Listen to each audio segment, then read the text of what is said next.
Hey everybody, hey, we're back here at Jagged X Off-Road and talk to you a little bit more about this Peace Trail adventure that we're going on. We're doing some more planning. We've been working on that for the last week or so. This is like episode 2 now, in the planning stages of getting ready to do the Arizona Peace Trail, whole trip all at once. So we have, since we talked last, we've sorted out our route now. We know what our route is, where we're going to start, where we're going to stop, where we're going to stay. I've made all the hotel reservations for everything. We're gonna work this out to where we're actually staying in hotels every night. Well, camping is a lot of fun in a UTV. We like to camp, but realistically, the logistics of we're gonna end up with I think we're gonna have 10 cars on our ride. So the logistics of camping gear and setting up camp every night, I think it's going to take away from the amount of trail that we can cover in a day. So hotels, quick and easy, get a shower, get a meal, and be ready to go for the next day. So we're going to start this adventure in Parker, Arizona. Not right on the Peace Trail, but not far from the Peace Trail. So we will be staying at the Blue Water Resort and Casino in Parker. From there, we're going to start the trail. Our first stop will be in Parkside, Arizona. That'll be day one. It'll be from Parker to Parkside. Doesn't seem like that far, but we'll be over 100 miles that first day, probably closer to 130 miles all said and done. We'll go through the town of Baus, probably have some lunch there. We're going to see some old mining sites. There's some cool stuff along that way.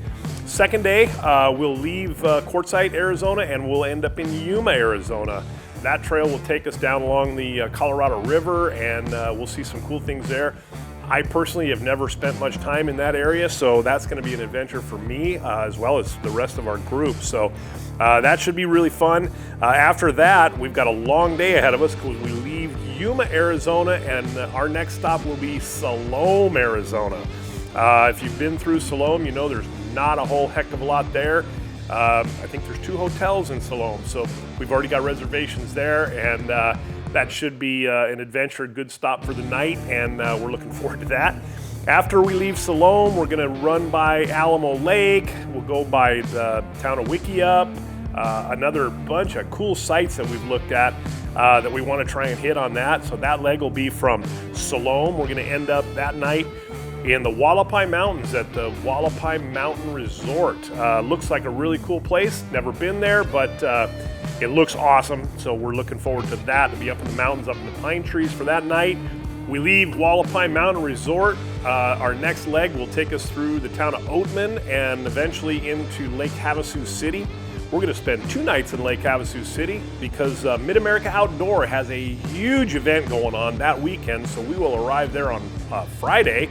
And we're going to be able to take in some racing events all day Saturday.